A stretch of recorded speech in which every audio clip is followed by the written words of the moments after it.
one more point to discuss about facts. In previous lectures, we discussed different types of facts, but I want you to know that does not mean you should have only one type of fact in your data warehouse model. Actually, in data warehouse, you can have more than one fact type in your data warehouse model. Let's check our famous example for a customer is going to place an order in a retail shop or is going to purchase an item from a retail shop. And if we are going to design a data warehouse model for this retail shop, we can have a transactional fact to record orders, measures, and dimensions.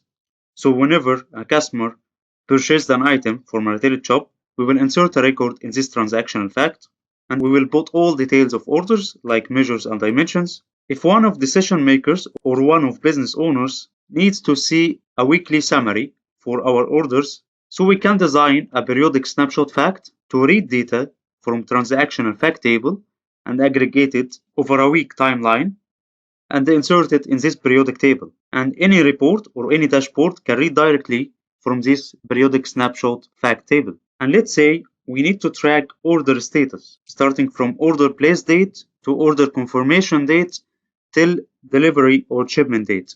So we can create an accumulating snapshot fact table to track order shipment status. So as you can see, in the same data warehouse model, we have three types of fact tables. Choosing what types of fact tables you need is totally depend on your business logic and on your business process.